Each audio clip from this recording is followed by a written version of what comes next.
All right. Hello, everyone. I'm here with the evil, awful, notorious monster, that ravisher of the ladies, RooshV. And I wanted to do this hangout because I watched the Reggie Yates. I'm here with the there we go. Evil, awful, notorious now I monster. better freaking turn that off. Okay, there we go. Sorry, bad me. Essentially, I wanted to talk to him after he was on that Reggie Yates Extreme UK documentary because I really don't think he was treated very fairly, and I've kind of always I've read Roosh's work on and off for years and years, and Royce's and Rollo Tomasi's and all kinds of pickup artisty, traditionalisty kind of writing.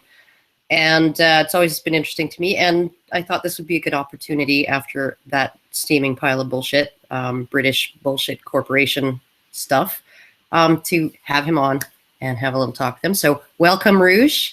Thank you.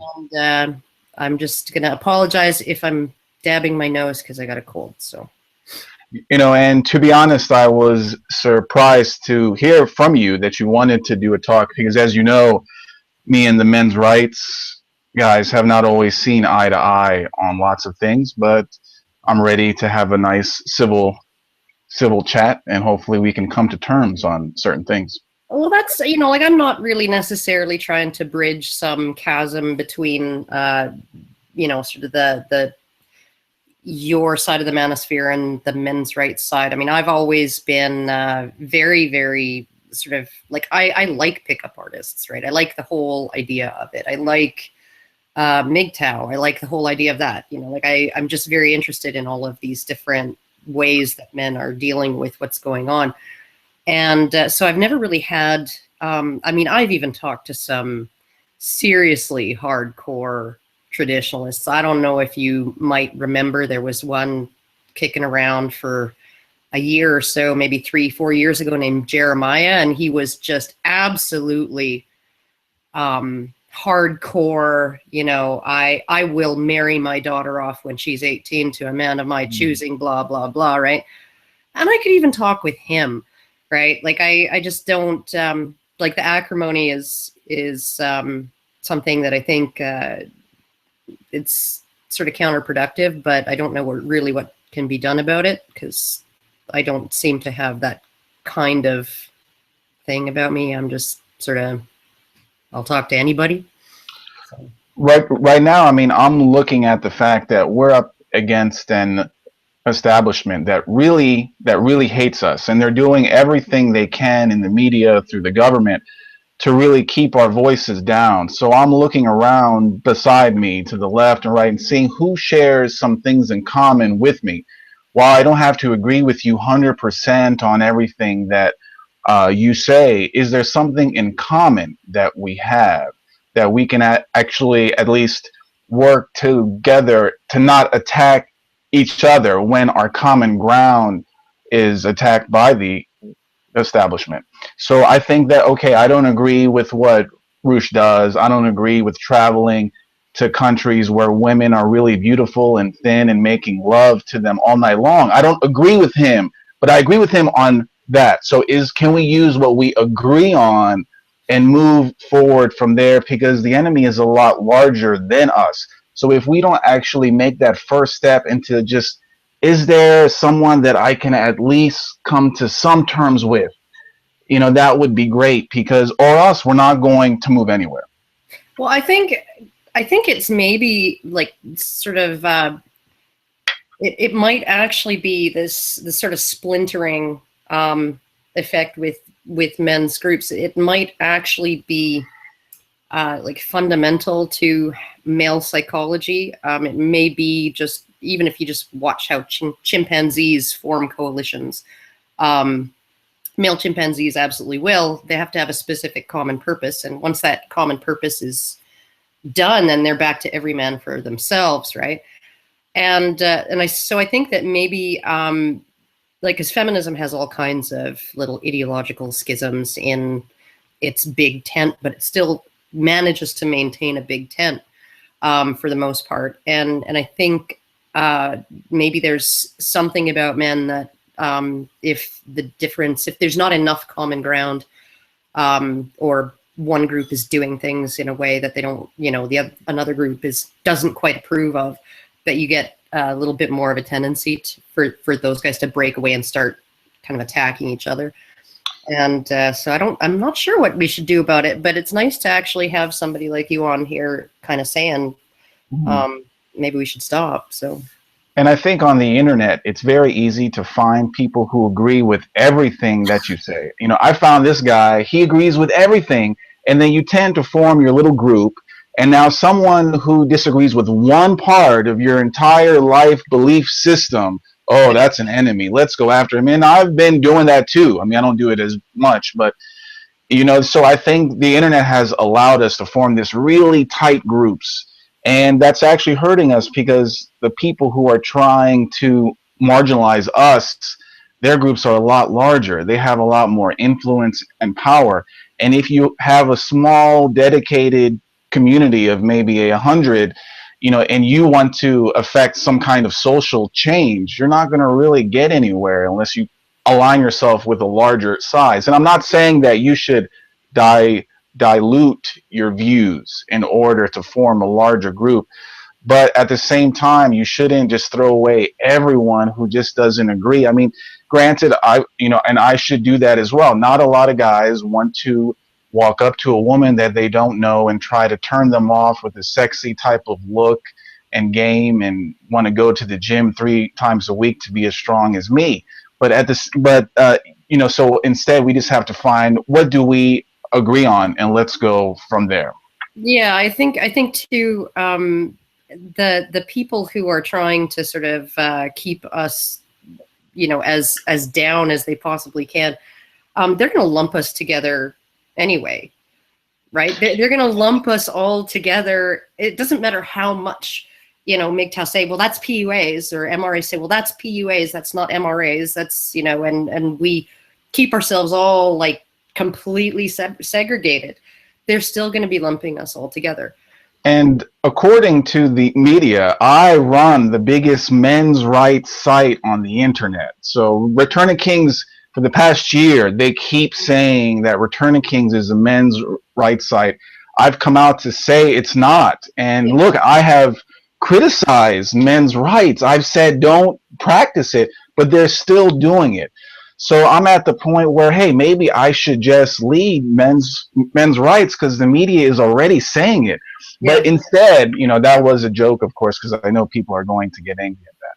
Oh. But I think at least, I mean, if there are some views that men's rights activists have, and if I'm being labeled a men's rights site, even though I'm saying I'm not, maybe I can help them in some way, in a way that aligns with views that I already have.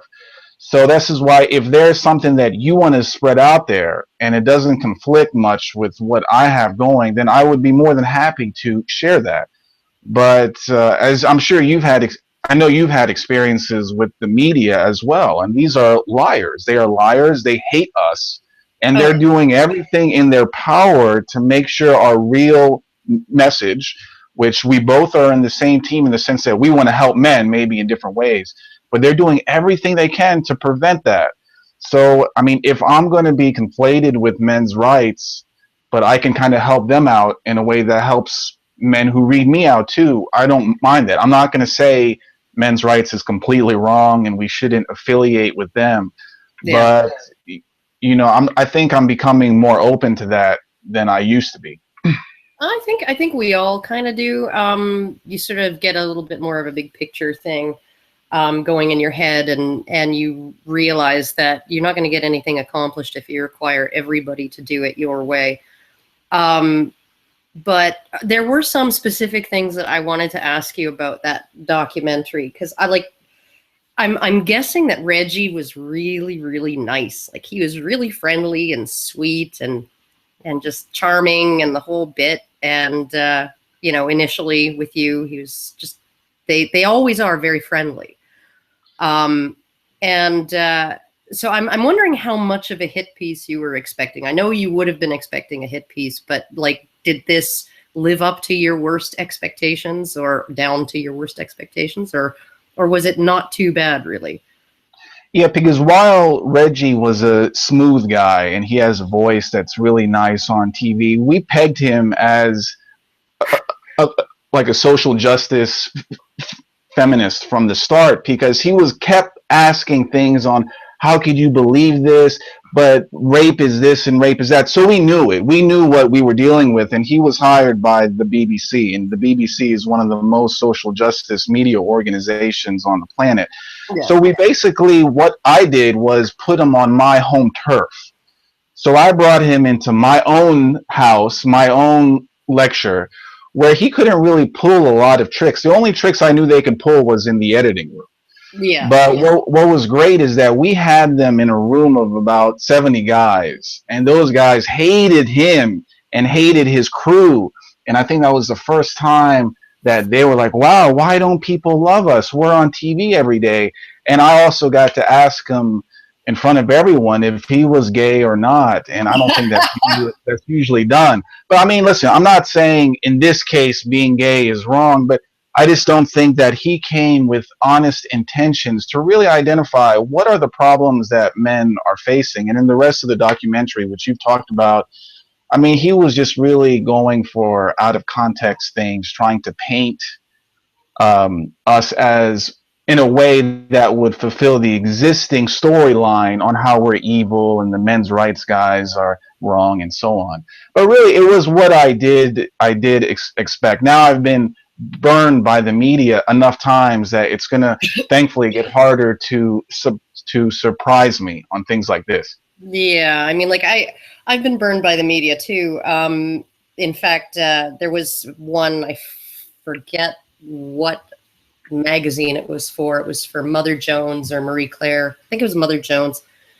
And I talked with this woman for over 45 minutes, recorded the interview, and I think she used half a second of that interview. It was in the last 5 minutes of the interview because of a question that she asked and about false rape accusations. And of course, then I answered it. And then she used that one half sentence in her article and then said, MRAs can't seem to shut up about false rape accusations. We talked for like 45 minutes prior to that without bringing them up, without me bringing them up.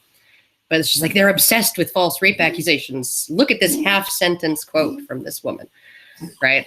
I mean, it's ridiculous. You know, as long as you expect that they really hate you and they don't really want your message to get out there, then you can work from that and begin to use them. So Yeah. my reputation on the internet, as you may have seen, is not good. I've been called a rapist, misogynist, homophobic, transphobic, basically everything. So I'm working from the bottom of the bottom. And from there, any exposure that you give me, it now helps. Calling me a rapist now, it does not hurt me anymore. It actually increases the amount of people who visit me, who read my books and articles. So if you understand that, if you get out of it that, you know, they're going to say some things that are not true, but it's not going to actually hurt you. It's almost like anything they say actually helps. Because even if 1% of the people who read the lies dig in and find out that, hey, the media lied, not only did you gain a reader, Yeah. but also one other man has identified that the media lies, and so they will not trust the media again. So this is a process of our names being dragged through the mud, is part of a process, an important one, for more people to wake up to the lies of the media, and our online reputations will be sacrificed. But yeah, I think probably more. maybe yours not as much as mine. But for me, I mean, my name, there's no way I could get a job now. I mean, there's just no way. But once I've gotten used to it and I've accepted my role. So the best you can do now is work from there. Yeah, I think so. I'm lucky in that just being a woman protects me a little bit from that. And then on top of that, I tend to come across as extremely reasonable, even when I'm saying outrageous things. And so it's really hard to sort of convince people that I'm dangerous. And I think that that's the main difference between someone like me and maybe someone like Ann Coulter. And she and I say some of the exact same things, and sometimes in the exact same blunt manner. But she's got sort of a histrionic personality, a histrionic way about her that comes across as just a little bit loony. And it's much easier to portray her as being dangerous, and it's much easier to portray some guy who looks swarthy and foreign with an epic beard as some kind of dangerous, horrible rapist. So now I was wondering too, because he showed the footage in the documentary of you getting assaulted. Was that in Montreal? Yes, that was in Montreal back in late June or early August. Yeah. Now, did he let on that he was going to do that sort of voiceover? I can't help but feel Roosh is playing the victim here. No? Basically, I mean, I didn't know what he. I mean, one thing you have to understand is that the media, they can take a video of you saying completely honest things, but through their special effects and the voiceover can change the meaning completely. And so, but the thing with Reggie, I have to be honest, he doesn't know a lot. He didn't come to the lecture knowing what the manosphere was, knowing who I was. Basically, what the show wanted to do is get his facial reaction when he was introduced to these topics for the first time. But he was like an amateur, and they didn't. Which I learned, the point of the show is not to forward the conversation about these issues, but to create an entertaining spectacle that fits the existing agenda. So I mean, he was a clown, and I don't use that in insulting terms because clowns get paid well. But he was a clown that doesn't think for himself. I mean, they didn't hire him because he's an intellectual thinker and philosopher. And so this is what, he's not alone. People who work in the media are not hired based on merit, based on intelligence. They're hired because their views fit the views of the media establishments that they hire, and they're easy to control and manage. That's it. So you tell Reggie to stand there and to wear that shirt and be angry at this, he will do it in an expert way like an actor would. But a person like you, or a person like me, we are hard. We think for ourselves. We are independent in the sense that we want to see the evidence and facts before we reach a conclusion. But people who are in the media are not. Now, I've dealt with dozens and dozens of people who work in the media. I've met them. I've interviewed with them. And the one thing I can say about them, they are zombies. They are not smart people. I mean, if you think of the people in university, I want to major in journalism. I mean, you could have majored, you could have been a doctor, engineer, some kind of scientist, but journalism, I mean, and I don't mean to insult people who did major in that, but it's not the most rigorous of studies. I mean, person who wants to do that are not good enough to be like a singer or an actor, and they want to have their words spread far and wide, so they major in that. Well, we have this sort of romanticized version, like of the, dowdy, stolid, intrepid, young investigative journalist, right? Like in the HBO show House of Cards or whatever, right? Where they're like after the story and they're gonna get it no matter what. And I think that's mostly a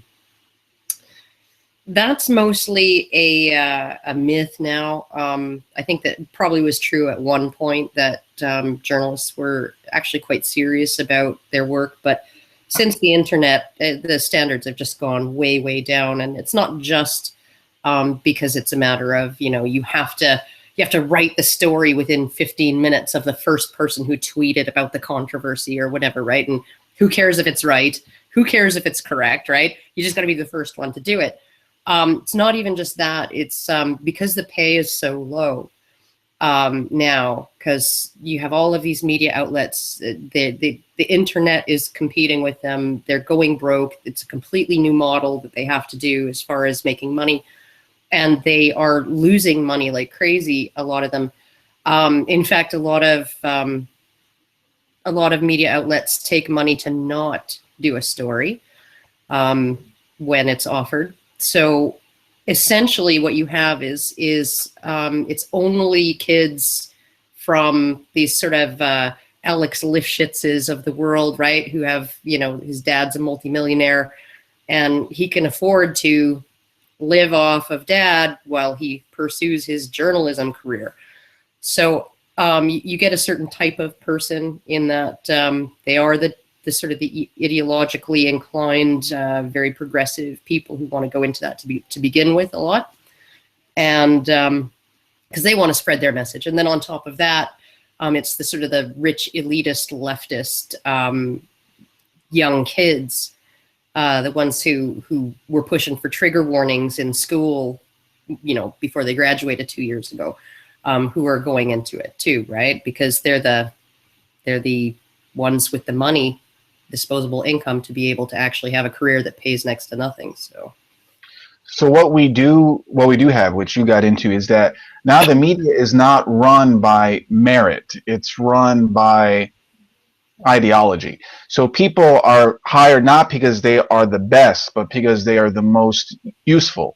And when things are no longer run on merit, whether it's a company, whether it's a country and an empire, it will fall. It has to fall. So this is why now people like you and me exist with such huge followers. We have huge counts. I mean, I looked at your YouTube sub count. It's 115,000. That's a lot. You know, that's more than me. And I have a webpage that, you know, reaches 1 million people every month. How can that be? How can just be two people who don't have any formal training in the media, who didn't major in journalism, who didn't do any of that, can have such huge followerships? And the reason is because the media is not providing information, truthful information that people want. Human beings, they crave the truth. They need it. They need to know what is really going on with their world and their life. So if the media is not giving it, then people will go search, and they find you and they find me to help piece together what is going on. Why are things happening the way that they are? So the media's failure means that your subscriber count will go up. That means that more people will hit my sites. So, but at the same time, the more the media fails, you know that something is wrong. Our country is sick, and we're not helping people anymore. We're now allowing a small group of people with a certain prescribed agenda to try to control and influence everything. Yeah, I think so. And it's like it's really telling how unaware people are, you know, like they're not very active listeners. Because it was like almost like right one and then the other, right? He's talking to Lori Penny, and she's saying, oh, well, any woman who talks about feminism is going to get these threats and these horrible things sent to her. And he's like, oh, you poor dear, right? Oh, you know, that's just horrible what's happened to you, right? And then you actually got assaulted because of what you say on the internet. And he's like, well, you had to have known that, you know, you'd make people mad and something like that would happen. I mean, I think you're playing the victim here, right? And like, it was just like to juxtapose those two things side by side, his sympathy for a feminist who says things that offend people and then they say mean things back to her, right? And then you say things that offend people and you get assaulted and then you're playing the victim. And you weren't even really complaining about it. You were just saying, well, yeah, the media lies about me and the politicians kind of got on board. And that's why there's this climate where people think it's okay to do that to someone like me. You know, if a girl is wearing a sexy outfit and she gets raped, we can't say that anything she did was causing that. We can't say, well, why did she wear that? But when a man writes an article and gets physically assaulted, we can say, oh, it's because he wrote that. Didn't he know that when you write words, you open yourself up for mob attack? So yeah. This is like a typical double standard. But I accept that we live in a circus. Me and you have our own platforms on the circus with the lights are on us. You know, I'm directing the lion cage. You're with the elephants. They're standing on one leg. And that's kind of how it feels, where you see the lights and you see the audience and you don't know, is this real or fake? But as long as you accept that, as long as you accept that you're one of the stars on the circus, then it makes sense. And at the same time that you hope that your lion or your elephant does its trick, you have to entertain too, because people are not going to watch you if you are not at least sort of interesting too. But how do you package your movement and the truth that you believe is right in a way that people will watch again and again? So of course sometimes I have to exaggerate. Sometimes I push a button here or there, but I still think that people should be able to write without fearing for their own safety. Oh yeah, definitely. Did you file a police report over that? Yes, I did. And what happened was a Montreal detective got in touch with me and said that I can go ahead and press charges. But on the video, it appears that you also assaulted her by throwing water back. And while I don't confirm that I did that, he did say that this could open up. He said it's probably a guarantee that she will file counter assault charges, and you'll have to go to a trial, which outcome you don't know. And he wasn't telling me that he wouldn't press charges, but I had to ask myself, do I want to fly back to Canada for a trial that most likely is going to end with both of us being found guilty? Well, So because I may have responded in a self-defense manner, yeah, it appears that she will get off the hook for that. I'm kind of wondering, because the definition of assault in Canada, in our criminal code, nobody actually has to even touch you. Right. You don't have to have any. There's no physical contact necessary. They just need to be behaving in a menacing or intimidating manner in order to attempt to force you to do something you don't want to do at a time when you have in a situation where you feel like they have the wherewithal to do that, right? That they would go through with it. And so all of the guys in that group who were like, get the fuck out of here, get the fuck out of here. And they were like, coming at you with their shoulders squared and, like spoiling for a fight. They were all actually, I would have actually, if I had been you, I would have been pressing charges against them rather than the woman, because you didn't do anything to them. And they actually committed assault under our criminal code. One thing I can say is that the rule of law exists on paper, but it depends on who breaks the law, who is the victim and not. So basically, if the advice I can give to men is, if a woman is actually hitting you and a camera is there, you can't hit her back. I mean, you just cannot hit her back. And I mean, even if a camera is not there, I'm not saying that you should, but you cannot defend yourself. And as long as on that camera reel, when in Montreal they were coming after me, if I did nothing and took all their beers and blows, I would probably have some kind of case. But the fact is, I might have thrown water back. Up, now you're up for your own assault charges. And so do you want to go through a trial where you will be definitely charged? And, so it's basically anything that I do is definitely most likely illegal and wrong. But anything they do, well, they didn't really break the law because he fought back after they started it. So the rule of law doesn't really you have to keep in mind that when you're up against a protected group by the establishment, that you have to watch yourself. I mean, it isn't like, well, they actually hit me. So that's the kind of, so now I know if I'm assaulted by the mob again, I either have a choice to hit them back. In that case, I'm not going to call the cops, or just take punch after punch and then call the cops, and then maybe they'll get 100 hours of community service. Yeah, maybe they'll get a suspended sentence, and they'll be told to never do it again until the next time. Yeah. Okay, so we do have to talk about this whole rape on private property thing. Of course, that we have to talk about it because everybody's got to talk about it. Why should I be any different? Now, you sort of you've always called it satire. And I always kind of was of the opinion that it really didn't matter or not whether it was satire, because if it was satire, then obviously it wasn't serious. And if it was serious, the stated intention was a good intention, right? It might have been a completely boneheaded idea, but or unworkable, or something that the public would never go for, or whatever, or might work and might not, might blow up in everybody's face. But the stated intention of the article was to reduce the rape of women. And so even if it wasn't satirical, I don't think that anybody has any justification for like calling you a rapist or a rape apologist for writing an article like that.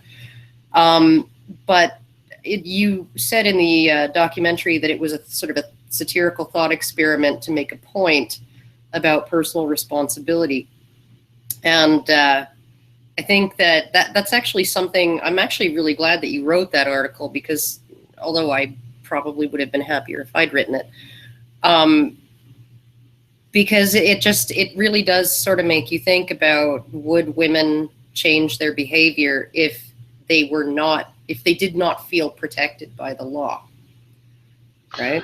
And all I wanted to actually do is show that women actually have their own safety in their hands more than we're allowed to say. Ooh. And I know I'm not trying to say that a man is not responsible for anything he does to a woman, but a woman is also responsible for herself. And I wanted to show through that article that we're not allowed anymore to say women are responsible for their own personal safety. And through the thought experiment, I did show that. I did show it. And not only that, the reaction showed it. Because if you look at the reaction that article got, over 100 media articles, that was the best article that I have ever done. I mean, it angered so many people. But it just showed that we're not allowed to say a woman can take measures to protect herself, that the responsibility is on the man to protect himself and every woman around him too. And to me, that doesn't sound fair at all. I mean, I think a man should not have to take full responsibility for the actions of every girl who may make a mistake that increases the chances she'll get hurt by a bad man who may want to hurt her and take advantage of that. But am I saying that a man should rape a girl? No. You can read the books I've written, and I've said that no means no. But if a woman changes her mind and wants to have sex with you, that is fine. But you can't force yourself on a woman. And I have a mom and a sister too, and to think that I would want to change the law to where they can get raped in someone's house and us have no legal recourse to deal with that is so absurd that I was actually offended that I had to state this is a thought experiment, you retards. I mean, it's just such a common thing, but when you hate someone, you take their jokes, their sarcasm in the literal sense in an attempt to build a case against them, right? And then I have to come out and say, yeah, guys, that really was a thought experiment, when it should have been obvious to anyone with a brain, I think. I think so too. But one of the awful things about just the nature of this particular crime is that, I mean, the law does not protect women. The law is not there to protect women. The law is from rape, right? It's not. It can't, right? Not unless you want police officers in every apartment to make sure nothing untoward happens. It can only try to get justice after something has already happened, right? And when it comes to the way things are right now, in like the situation around rape, 80% of the rape that happens in modern Western societies is date rape, acquaintance rape, hookup, at a party, got super, super drunk and passed out rape, marital rape, right? So, or rape within a long-term relationship. And that's very, very, very, it's a very different beast than the sort of the guy jumping out of the bushes on the jogging trail and with a knife and beating a woman and pinning her down and having sex with her against her will. I mean, there is no universe, because we have something called a reasonable person standard. And we have something as well called mens rea, or the guilty mind, right? And that means that you, even if you don't know that rape is a crime, you have to at least know that you're having sex with a woman against her will before you can be found guilty of rape, right? There is no universe in which a jury is ever going to think that a woman who's attacked on a jogging trail by a guy with a knife, complete stranger, would have ever consented to sex with him under those circumstances, right? But when you actually look at a crime that's based entirely on two people's states of mind, right? Her state of mind of non-consent and his state of mind of being aware that she's not consenting, and you put it into a relationship context or a date scenario, or a party scenario in the midst of a drunken hookup culture, and all of these other things that where 80% of the rapes supposedly happen these days, that reasonable person standard, that gets a little bit murky, because it's not unreasonable to assume that two people would consent to having sex if they're married, or if they're in a relationship, or if they're dating, or if they're at a party. And so the law can't even mete out reasonable justice in these cases on, in a reliable way. And there's no way you can make it so that you can do that while still having things like due process of law, right? And still having things like a beyond a reasonable doubt standard. There's no way you can do that. So really, women are not protected in these circumstances, other than the protection that they provide for themselves. So that ultimately leads to who is responsible for the bad things that happen to us in life, and that leads to, are human beings born good, or are they born bad? If they are born bad, they're going to hurt others. They're going to cause pain and suffering to others. So who is responsible for fixing the flaws in human nature, for the human beings who molest others and kill others and rape others and rob others? Can the government solve that? Probably. Can they solve the problems of human nature by removing responsibility from one group and putting it solely on another group? I don't think so. So I think if you work from the assumption that human beings to a certain extent are bad and evil, and they're born bad and need to be taught how to be good using a moral code or cultural rules, bad things will continue to actually happen. And unfortunately, I hope nothing bad happens to you, to my family, but odds are something bad will. History has shown that humans are awful. They torture others, they kill others, they burn, pillage, and do all of these things. And we've seen a period since World War II of relative calm. I mean, assuming you don't live in Ukraine right now in the Middle East, yeah. But humans are not, I don't think, humans are a good species. You look at your average house dog or cat and compare it to your average human being, and you tell me that humans are at the top of the species chain.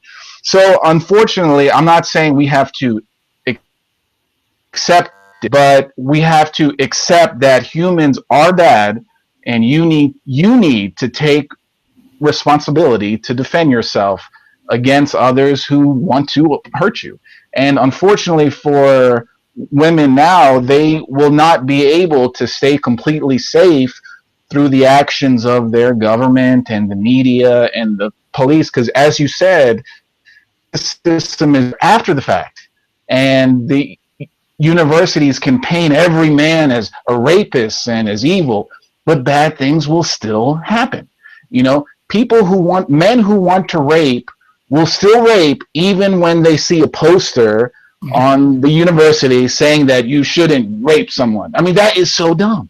I don't think it has ever happened that a murderer will stop because he saw a poster that said murder is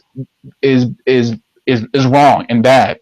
And until people understand that the buck stops with them and their actions and how they live, you're going to continue to have, harm being done on women, and men too. I think, yeah, I definitely agree. Like nobody ever gets, even if it's bad advice, right? Like, so, you fell for a phishing scam or something like that. And then you have some idiot cousin who thinks he's a computer genius. And he's like, oh, well, you should install this firewall and that firewall and this antivirus and that. And you should be doing that and, protect yourself. Right. Yeah, no, that's not going to work against a phishing scam. It's bad advice. But people don't get outraged over even bad advice to try and avoid being victims of other crimes. It only seems to be specific crimes against women, rape and sexual assault, and sexual harassment is another one. I think a lot of women bring it on themselves. And a lot of women have to be told that, you were giving as good as you got. Right. And you were bantering and you were, talking about his little dick and he's overcompensating for something or whatever. And it was all fun until it wasn't fun anymore for you. And now you want him fired. That's not okay. Right. You're going to have, if you don't want to be talked to that way, don't invite it. Women have to be told this stuff. And because it doesn't seem to register in their heads, and I'm speaking sort of as women as them because that's just kind of my thing, but it doesn't seem to register in their heads that they actually take an active role in causing an active causal role in the things that happen to them, even when those things are positive and when those things are negative. They don't have any agency that they can identify or recognize. And when you make a society of people who are weak, who are not self-reliant, who can't think for themselves, who don't believe in personal responsibility, they are seeking out an outside cause to keep them safe. To make sure their lives are fun and good and exciting, and they're making the income that they want, they live in the neighborhood that they want. So, but I think if you were a queen and you had to rule over 300 million people, would you want all 300 million to be strong and independent? Probably not, because those strong and independent people, when they get angry, will come after you. So you want everyone to be demoralized and weak and needing your welfare and the programs. So you're dependent upon them. So if someone is weak, if someone can't take care of their own safety, there is no way they're going to rise up against you when they discover, hey, my government is corrupt and robbing me blind. So I think there is a theme to make sure the people of the West are weak, are lost, are consumers hopping from one trend to the next trend, are unable to keep themselves safe, unable to solve the problems of their own lives. And so they're looking at you for the answers, at me for the answers, because they can't find it. And I think a lot of people don't want to be dependent on the government. They don't want to be dependent on others. So where can they find the information to be reliant on no one but themselves, to keep themselves safe? So this is why I always try to say that the journey to self-improvement, to realizing the truth, is an independent one. Of course, I would love to change how the culture is and society is, but ultimately it's like that Michael Jackson song, Man in the Mirror. He said, if you want to make a change, you have to look in the mirror. And I think it really starts there, because, man, I would love to change how a lot of things operate, on the universities, with the government and the media. But I really only have the power to change myself. And so what I do with the advice I give to men is giving them the power to change themselves too. And a disagreement I have with some of the men's rights guys is that they want to change the cultural perceptions of things, to say men are this or women are that. And that's a hard job to change the minds of millions. I mean, that takes, as you see with how the government and media and the universities operate, that takes institution after institution and decades of, the programs that they actually do. Well, that's, if you want to try that, if that group wants to try that, good luck. Instead, I'm going to focus on changing myself, on the man who sits here, on the man who reads me. And if we can change ourselves and gather and have some shared interests that we can use to defend ourselves, to defend ourselves against an establishment that really hates us and the way of life that we have, then I think we are halfway there. I think you're right. And this is one of the things, too, that I think that PUAs and MGTOWs actually sort of have at least a certain approach in common. It's just taking individual action or individual inaction, right? So PUAs are just, they're going to do the self-improvement. They're going to work out. They're going to get some nice clothes, make themselves presentable, try and be successful with women, learn game, all of that, right, to get what they want. And MGTOW are also going for an individualist solution, which is just to withdraw and say, fuck it, it's not worth it. And I think that because both of those solutions are individualistic, I think that, and I think that probably most MGTOW and PUAs would say, we don't have anything in common. But you do at least have that in common, that you're choosing an individualistic solution. And there's a lot of sort of the discussion of what women's natures are like, the things that they look for, all of those sorts of base level analysis of behavior and psychology. Those are all very similar between PUAs and MGTOWs. And the primary difference just seems to be that MGTOWs are just like, yeah, no, I'm not going to do that. I'm not going to turn myself into something that I'm not just to get pussy. And whereas PUAs are a little bit more active in maybe they want sex more, so they're more active in changing themselves and improving themselves to get it.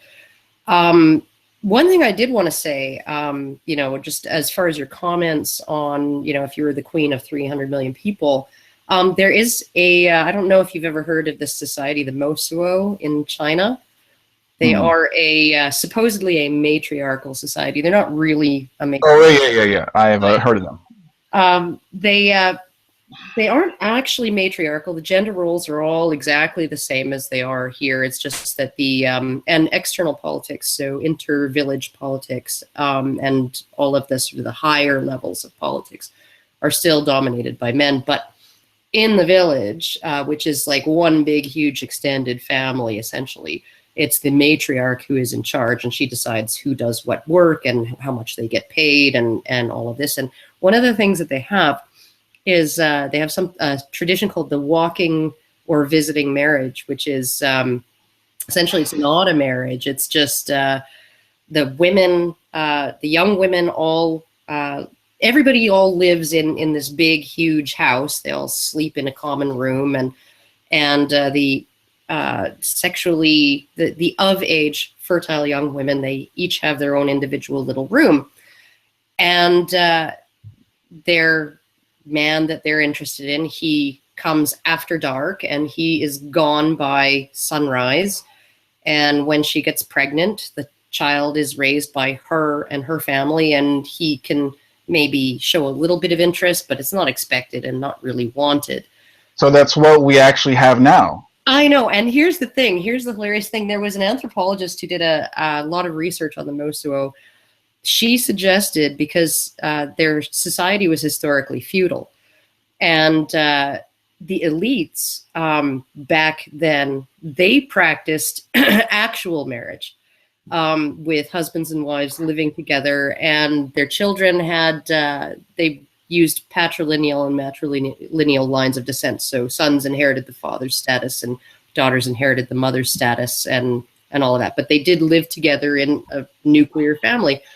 And she suggested that the system of walking marriages was imposed on the serf class in order to make them more easily subjugated and to prevent them from having the social cohesion required to challenge the power of the elites.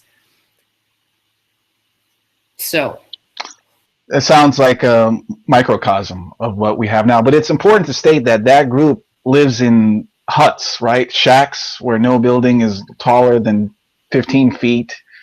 I don't think they developed writing either. I mean, that's just, maybe that has something to do with. I think that the buildings are 2 stories tall, but the lower floor, the livestock live there as well, right, on the ground floor. And they don't have electricity. They don't have, or not until recently, they don't have running water. Like, any technology that they have was borrowed from their neighbors.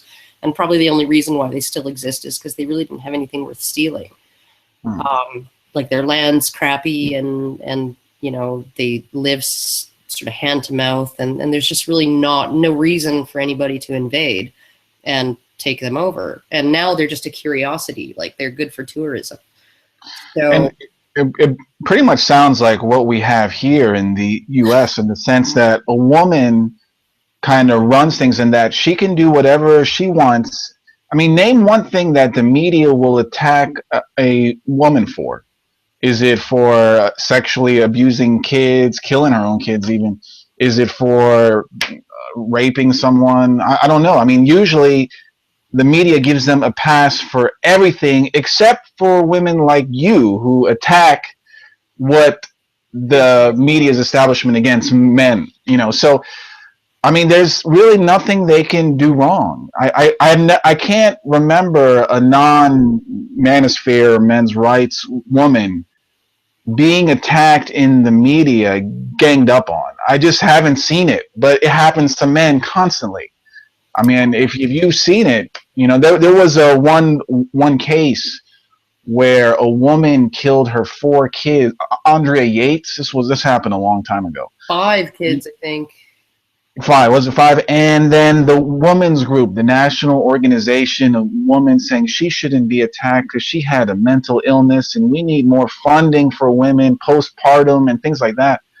And maybe she actually did, but if I was going to say that is savage, that's an evil thing. I don't care if she was sick. I mean, people like that have to pay for the crime that they actually did. But even in a case of that extreme act, you still had groups commend it to rationalize it.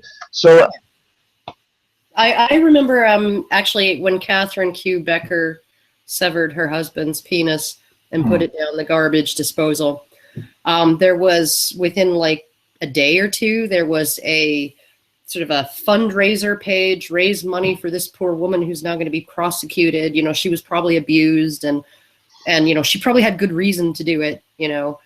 And yeah, no, she didn't, neither did Lorena Bobbitt have good reason to, you know, and the story of Lorena Bobbitt being an abused woman, that actually was, somebody suggested it, and then the media ran with it before she had even suggested it herself, before her lawyer had said anything about it. They were just like, any excuse, let's, okay, that one looks good. She was abused. Obviously she was abused. Let's run with that, before any information was out whatsoever. And the officers who responded that night, she told them that he was a selfish lover. He orgasmed first and never waited for her to orgasm. And my response to that was,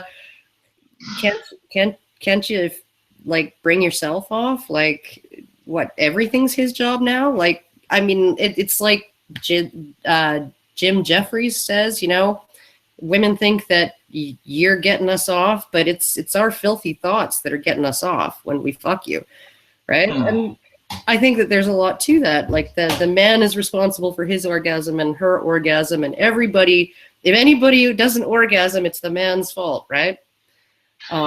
If he can't get off, that's his fault because there's something wrong with him. And if she can't get off, that's his fault because he's not doing it right. Yeah, and I mean, we're just now living in that matriarchal mode where it's the man's fault for everything, you know. And I recently advised men in college, at least, to start recording on video their sex acts with women who identify with social justice and whose hair is blue and so on. Because this is the type of woman who, after a consensual sex act, can the next day invent a rape story, and then the police will buy it. They will buy it. They'll investigate the man, and he'll have to pay thousands of dollars in legal fees just to keep himself out of jail. But that's not going to stop the media from publishing his name and associating his name with rape. So I mean, we're just living in, I think, a sort of dystopian time.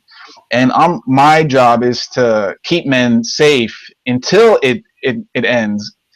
And I'm not sure if it will during our lifetime, but I just think that this can't go on. I mean, there's going to be a point where more and more men and women, they wake up, and whether it's finding me or you or someone else, they will no longer buy the narrative that is fed to them. And they're no longer going to want to participate in the system based on the system's rules. And whether they go MGTOW and drop out and buy a sex doll, or whether they learn game and travel to South America and do this or that, I mean, it just can't go on. You can't have a foundation, a society built on lies. It just doesn't work. It collapses. History shows it always collapses. Yeah. And I fear that the collapse will not be smooth. It won't be one day me and you, we wake up and everyone believes in our views and we're hoisted on the shoulders of people and declared heroes and so on. Instead, it's going to be, I think, more of a violent turn where those in power right now just do not want to lose the power that they have, because they know what's going to happen to them once the switch is flipped. And I think in Europe, you're going to see that sooner in Europe due to the Muslim invasion there that is starting to get citizens really angry. And I talked to guys there how their once quiet, safe town, they don't even want to go out after night anymore because of the roaming immigrants that are there. And these guys are going to get angry. And who are they going to go after? They're going to go after the reporters and the politicians who for years and years were saying, no, we need more multiculturalism, more immigrants. And as you can say, it's those specific immigrants that are importing the rape culture that the feminists have been whining about for so long. Yeah, but they won't. I mean, like, the evidence of that sort of the imported rape culture, it's sort of, my jury's out on that. But I do believe that people have a right to determine what kind of society that they're going to live in. And Europe belongs to Europeans, and it should belong to Europeans. And Europeans should have a right to say, this is the culture that we want to live in. We don't want to live under Sharia. I don't think Sharia is as bad as it's portrayed to be. At least it's not misogynistic in the way that it's portrayed as so frequently, that seems to be the only thing that anybody has a problem with, is the misogyny in Sharia. But people have a right, I think, to say, yeah, you know, it's enough, right? Like our society has changed enough, and if more people want to come in, they're going to have to conform to our values, not demand that we conform to theirs. And they're going to have to abide by our culture and our rules and our codes of conduct and our laws, right? So by saying that Europe should be for Europeans, you're identifying yourself as a nationalist then. What am I? That is the basic definition. Where I'm a white supremacist, and no, I'm not saying that. I mean, there's a big jump between those. And I'm a oh god, there was one feminist who accused me. She said something along the lines of, you've probably been teaching your daughter how to perform fellatio since she was 10 because that's all you think women are good for. And yeah, it's like they're fucked up, man. When you look at how obsessed they are with rape, I mean, like, you know, you're giving the example of the blue-haired college girl who the next day feels bad about sex and then she lies about it and says that it was rape. But I'm not even 100% sure that these particular women are lying. I think that they managed to convince themselves, because they're so obsessed with rape, they've managed to convince themselves that that it actually was rape. So they feel like they're telling the truth, and they can be very convincing because of that. But one thing that I did want to say about affirmative consent laws, you know, you're saying you want to give advice to university men. My advice to university men would be, given the affirmative consent standard, is that anytime a woman starts to get a little bit hot and heavy, just tell her to get out her pom-poms and beg, you know, like, make sure you're convincing, right? Like, not just yes, but, you know, yes, because, you know, if you don't, how can I know for sure you're really consenting? I need your enthusiastic consent. But that doesn't change the fact that she can tell a story the next day, right? That's true. So I think video does not lie, and that's kind of a hard thing to get. Howls of outrage from women, from college women, if they had to do that to get sex. So, but, you know, and sometimes I think, have these people actually had sex? Do they know how sex actually happens before they come up with their zany rules and laws and ideas and talking points? So I'm thinking, these people, they don't really have sex, and due to it, you know, they have fantasies on rape, or maybe on how sex should be, and they're given the keys to the policy castle to determine for everyone else who are well-adjusted and normal. And, you know, even me, I'm normal compared to these people who are trying to rewrite how mating happens.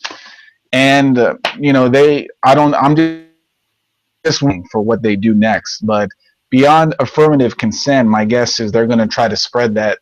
First, they're going to do a beta test in the universities, and then they're going to make it a law for everyone, for all adults. Yeah, there is a parallel campaign to make it there's the model crime something or other, right? That they basically are a sort of a policy institute that suggests legislation. They're very influential. And they are working on an affirmative consent law that would be instituted into state law in the criminal codes. And but one of the things too is that there's been a couple of court challenges of the affirmative consent standard, and when it comes up against an actual judge, the judge ends up ruling that it's unconstitutional because it effectively reverses the burden of proof.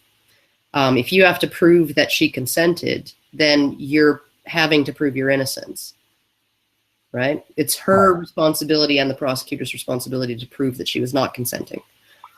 But, you know, I think, and I think it's good to try to change the law so that it doesn't hurt men.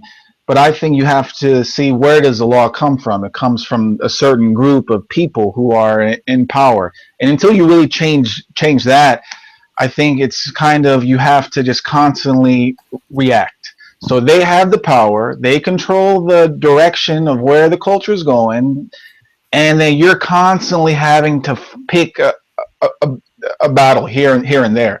But that actually, since I have 25 minutes left, I wanted to ask you, and now that we just started 2016, what is the state of the men's rights movement? Because for the drama, and I don't know where it's going. And I'll just tell you what I think. I think that it kind of lacks leadership. I think you've had maybe a leader, I don't want to name names, but everyone knows who I am talking about, who hasn't really led, you know, who hasn't really guided the movement to where it's been. So that's allowed you, and even though you're not a man, obviously, to kind of take on more of a leadership type of role. And I think in the past I have said that, you know, a woman shouldn't lead the men's rights movement. But if there is no man willing to step up and do the job that is needed, then, you know, it's better to have, say, a competent female leader than another man who drives the whole movement into the ground, right? You know, I wouldn't actually see myself as a leader. I mostly just do my own thing. And I couldn't organize a trip to the toilet if there was more than like one person involved. So, I mean, I even got the time zones fucked up on this hangout. Like, come on. You think I can actually lead them? No. The most that I think I could be is like a figurehead and somebody who like acts as a spokesperson or something, at least for the issues, maybe not for the movement. It's really hard to say because there's a lot going on where people don't necessarily see it. Like, not every individual in this movement is an e-celeb. They don't tend to get the kind of coverage that that I get, or A Voice for Men gets, or whatever. There are people like, say, Diana Thompson, who she heads an organization. She founded an organization, Women Against Paternity Fraud. And she's actually, for the last decade or so, she's been writing legislation. She wrote a paternity fraud bill for California. And she's been testifying for congressional committees and stuff as a sort of a recognized expert on men and domestic policy. She's very, very much sympathetic to most of the issues that men's rights activists talk about, and quite knowledgeable. There's Harry Crouch. He really doesn't get a whole lot of press, but his organization, NCFM, they do a lot of writing, you know, having their lawyer write a letter to that airline and say, are you aware that you're in violation of UNRWA when you ask a man to move seats because he might be a pedophile and he's seated next to an unaccompanied minor? So, I mean, like, there's all kinds of, you know, Michael Parrott, victims of immigration fraud. He's trying to, you know, lobby to get the immigration loopholes in the Violence Against Women Act closed. I mean, like, there's all kinds of single issue organizations that really don't get a lot of press. They don't have the kind of social presence that someone like you or me or Paul Elam even, that we have. So, I mean, there's sort of... It sounds like a decentralized thing where there's a lot of groups, a lot of individuals and organizations that are working under the general cause. That's what it sounds like. Yeah, like, a lot of the organizations are, like, NCFM would be the exception. NCFM and CAFE in Canada are the exceptions to that. They sort of are the multi-issues groups. They talk about anything that negatively affects men, any kind of legal or social standard that that harms men. But a lot of these groups are, you know, they're fathers' rights groups, or they're parental alienation awareness groups, or they're child maintenance and access reform societies. So, I mean, these are all sort of single issues that generally affect men much more than women.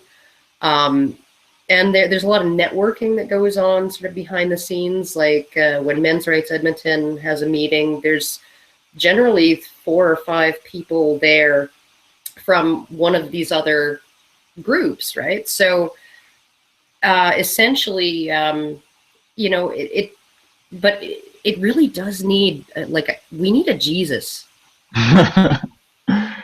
Okay, I volunteer to be the leader right? of the men's rights movement. No, because, you know, I'm looking at my own group and what we want to do in 2016 as well. And I don't know, I just like to, you know, and it's not very easy, as you can, I'm sure, say, it's not really easy where to take a movement, a cause, and there's a lot of options too. So I always keep tabs on the other groups. But one thing I can say is I admire you guys, even though we've had a lot of disagreements in the past. I admire you guys a lot more than the MGTOW, because the MGTOWs, they understand what the problems are, but they decide that not really doing anything and is the best way to deal with that. And but at least you guys also understand the problems, and you're taking a road of action. You want to do something about it. You want to fix it. Maybe I don't agree with how, but at least you are trying. And so I'm also trying too in a different way.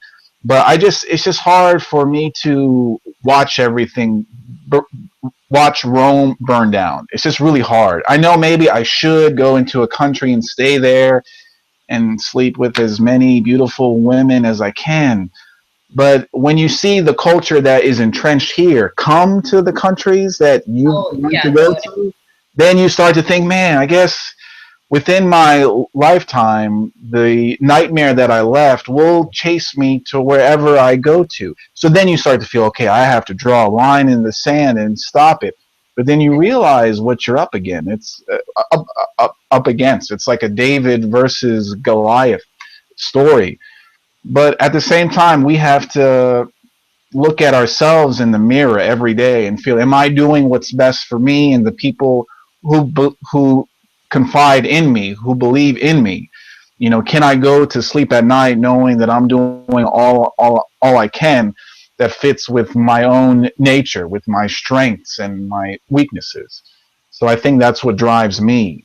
No, I agree. I think MGTOW, I sort of look at them as they're working to rule, not necessarily because they want to keep their jobs, but it is sort of like an illegal work to rule action where they're just going to do the bare minimum until the company decides that it wants to negotiate.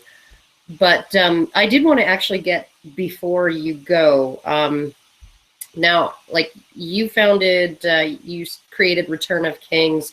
That's like an extremely sort of traditionalist outlook that seems to be the predominant sort of philosophy on that website. And I noticed in R the Red Pill, there's a lot of people who I would consider quite hardcore traditionalists, in the sense of like you support patriarchy, bad men, and all of this. And I was wondering, like, is this something that's sort of this idea of promoting these traditional values, the nuclear family, traditional marriage, all of this kind of stuff that I hear more and more on R the Red Pill and on Return of Kings and, some of the, like, Dal Rock and some of those other blogs. Do you think that, like, doesn't that kind of conflict with the lifestyle you've chosen for yourself as a single man? Like, it does conflict with the lifestyle I used to live. It does conflict with who I was in 2008 when I did encourage basically indiscriminate casual sex. But that led to the road that I am now, where I believe that nuclear family, where men should be masculine, women should be feminine, and pair bonding is important, is the only way that you can have societies that are actually healthy and stable. Where this is the first time that humans have had so much choice in being able to choose how they live and their sex partners and designing a lifestyle. And where is that getting us right now? And so I don't think that we are so smart that we can invent the best way to live. I think instead we need to look at what our ancestors did, what they did to live in countries, to build healthy neighborhoods, homes, and so on. And so we need to work off of what works. And the current way we live right now, where women can sleep with whoever they want, they go to universities and they get plugged into a corporate job where they quickly get addicted to being a foodie and their iPhones, they're overweight, and they go out, and men also, are doing the same thing. Has that ever worked? Has that ever led to a society that is healthy? Never. It's never worked. In fact, if you have that, that's a sign that your society is about to collapse in some way. Well, so obviously, go ahead. It's not good for children. And like one of the things that really struck me, like, because we bought the feminist line, we bought it hook, line, and sinker, right? That marriage was an institution. It was created by men. It was there. It existed solely to exploit women, to exploit their reproductive systems, and to exploit their domestic labor, right? Unpaid domestic labor and all of this other bullshit, right? And therefore, in order for women to be liberated, marriage has to go. Traditional marriage has to go. And at the most, we invent some marriage 2.0 thing, but let's just get rid of it. I don't think that these feminists or anybody else really understood it, the function of marriage, not the justification, right? The justification is like, get married before you have sex or God will hate you or whatever, right? That's not the function of marriage. Function of marriage was to identify the fathers of children and put those fathers to work investing in those children, right? That's what marriage did. That's the reason why it was successful for so long, was it identified the fathers of children and socially and legally forced them to support those children.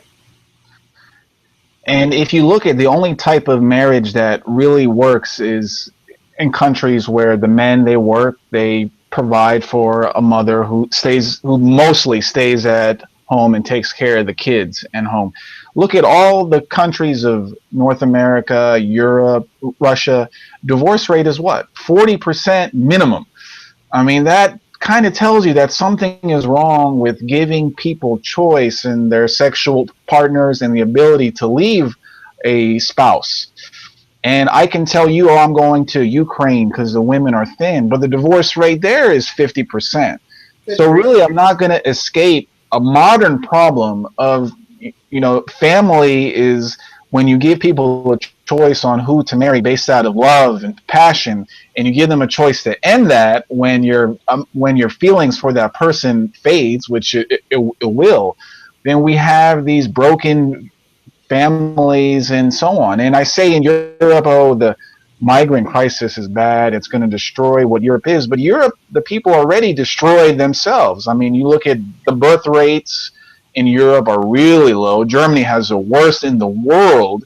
And you look at the divorce rate, the family unit. I mean, it's just so I want to say, if I created a country right now, what kind of system would I use to make sure that the men are strong, the women are satisfied in their role?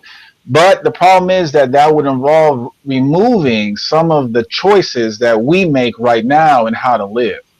And that would include me just, dating 1,000 girls and then picking one that I feel the most compatible with. Or a woman dating a lot of men, having fun, taking photos and sharing stories with her friends and picking the one that she feels most compatible with. I think we have to accept that doesn't work. It doesn't work with a divorce rate as high as it is, along with the fact that a lot of people who are married are probably not even happy anyway. So I'm just trying to see what system works. Well, one of the things that's changed over the last 150 or 200 years is this sort of romanticized ideal of marrying for romance, right?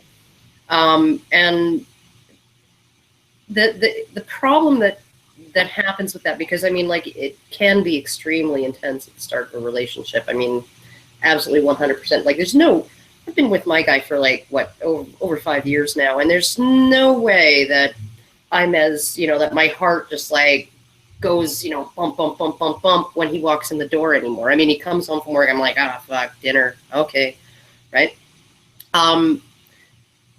Those feelings are always those initial feelings of excitement, that thrill, and a lot of that thrill is anxiety. Right? The butterflies in your stomach, that's like, I don't know how this is going to play out. I'm anxious. This is all very uncertain. Is this man going to like me as much as I like him? All of those feelings, right? That's like a roller coaster-y kind of thing, right? And people want to have that roller coaster, that sense of excitement and intensity. They want to have that for 30 years, 40 years. No, that you can't maintain that. I think that probably you would die 10 years earlier if you had that heightened excitement or excitability for your whole relationship. It's going to destroy your whole system. We're not meant to live that way. Pair bonding is pair bonding. It's supposed to transition into a sense of familiarity and compassion, friendship, and safety, and all of that, right? And I can see it in my own mom and dad. They married when they were young based on love. My mom tells me stories on the passion she had for my dad. And I'm glad that they did met and fall in love, but that marriage lasted 13 years. And then my dad, he married again with a woman from his own country. It was a semi-arranged. I mean, he met her before. And that marriage is gone for 20 some years and it's still stable. So I have a model now that shows that, you know, from my limited sample size, that love didn't guarantee anything. Yeah, and going in with realistic expectations is probably gonna be better than how you feel in the moment. So. And I also advise guys that women in the USA, they have a lot of problems, whether it's how they look, their attitude, and so on. But even if they go to Russia, where the women, you walk in Moscow, you'll be wowed. Oh, they're gorgeous. Yeah.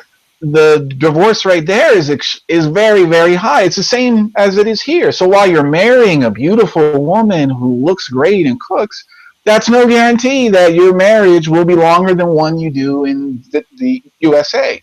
So now I started to ask, why is that? Well, the common thing in Russia and the USA is that people choose who they marry, and they're doing it based on these ideas of passion and love, which, you know, it's kind of hard to really tell someone, don't marry based out of love and passion and how you feel, because we're trained to do that, all the movies and things like that. And since we are kids, we are kind of taught that. But it seems that that's the wrong way to do it. And so I have to keep that in mind when maybe I'm getting older now, I'm 36, maybe I'm going to want to settle down. What do I use to settle down with? What conditions? And that's kind of, I'm lost in that way because I see what the culture does, it doesn't work. But doing a semi-arranged thing is a scary idea. Who wants to do that? To marry and dedicate yourself to someone that you don't love? So I think that's why a lot of guys just say, oh well, and they just give up and they don't even bother. And they just date every now and then just to fulfill their sexual urges, right? But you have a lot of, you know, marriages you see is going down. Guys are not interested in it. Women are having a lot of fun before they're 30 to even think about it anyway. So, I mean, if you have a country that marriage is dying, people are not having kids, and you have another country that is reproducing like rabbits, in 5 years, that's not going to make a difference. But in 500 years, I mean, one group of people will be gone. And the other group that continues to have ideas or systems or religion or codes that cause reproduction will eventually take over your own land. And there's a story, I don't know if you know the story of the Neanderthals. I mean, when you say that word, people think, oh, cavemen, dumb. They were in Europe before modern humans came out of Africa. Yeah. And I'm sure and the Neanderthals, their intelligence were supposedly higher than ours. They had a larger head. And I'm sure they saw these lanky humans and that were dumb and like, oh, wow, look at these humans. And even though we are smarter than them and stronger than them, but the story goes that, I mean, humans outbred them and took over Europe and the rest of the world. So it doesn't matter how smart you are and how good you are. It just matters, do you have what it takes to create families generation after generation? And in the US and Europe, something happened where we no longer do. And so I think that's where a lot of the problems stem from. One thing I want to tell you, though, before you go, oh, dog, shut up. Before you go and choose a girl that you're going to marry and have kids with. And this was something that I had sort of pieced together from some articles that I'd read on various topics. And I was like, this is a little weird. And then Milo wrote an article about hormonal birth control, Milo Yiannopoulos, a little while ago. And hormonal birth control makes women choose partners that are genetically similar to them. It, like most of chemistry, like what we would call chemistry, is our sense of smell. And the people that we're genetically compatible with, at least with women, is they smell really good to us. And I can confirm that. Like, I could stick my nose in my boyfriend's armpit and just like breathe in, and it smells really good. It's sick, I know, but it smells good to me. And that's because we're compatible. But if you're on birth control, the people that smell good to you are your father and your brothers and people who are genetically very similar to you, right? Because it mimics pregnancy. It mimics the conditions of pregnancy and the hormonal state of pregnancy. Pregnancy turns your smells all haywire, so some favorite smells become more intensely delicious and other favorite smells are repulsive to you. And the adoption of the pill is like a graph that goes like this, and the adoption or the divorce rate is a graph that follows it, just like 10-year lag follows it, you know. And so what I think might be happening with a lot of the divorce rate, like marriage counselors will say, one of the biggest complaints I have from women is that she can't stand the way he smells. Well, obviously she liked the way he smelled when they were courting, when they were dating, and she was on the pill. And then she goes off the pill because they want to start a family and she can't stand the way he smells anymore. So what do you do if you can't stand the way he smells and therefore you never want to have sex with him? What do you do other than divorce?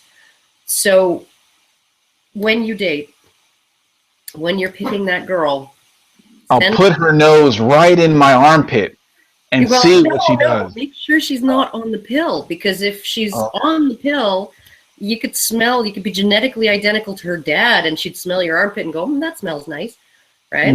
When she goes off the pill, she won't be able to, she'll be like, ew.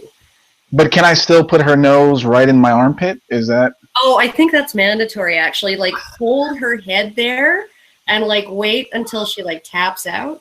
Okay, great. No, but good. So, no, it was. I'm really happy that I came on, you know, because I think some of the fights I've had with the men's rights group were kind of blown out of proportion, and it wasn't based on a genuine disagreement that we've had, just a disagreement of ideology. And talking to you, I don't think our ideas are not the same, but I don't think it's, you know, it's not like a left versus right thing. It's just a fine tuning thing. Well, I'm always interested to talk to anybody who, you know, like I obviously I would disagree constantly with a feminist, but you know, like anyone in the manosphere, I'm perfectly happy having a nice friendly chat and finding out where they're coming from, and it's just been I really have been sort of reading your stuff for a long time and had wanted to sort of maybe reach out and see if you wanted to have a chat, and that Reggie Yates documentary was just like the perfect opportunity. And whenever else you want to have me on, that's fine. I just want to say also I'm very sympathetic towards the men's rights movement, and I am trying to keep an eye on you guys and see what you're doing. I'm definitely rooting for you to win, because I think you definitely will help men in the long run. Maybe I don't agree with the methods that you guys use, but wins for you will only help men overall. So I agree. Awesome. Well, thank you so much for coming, and hopefully, I'm sorry, chat, I didn't get to any of your questions or comments or anything, but oh well. Okay. Have a good one. Thank you very much. Okay, have a good night. Bye-bye. Bye.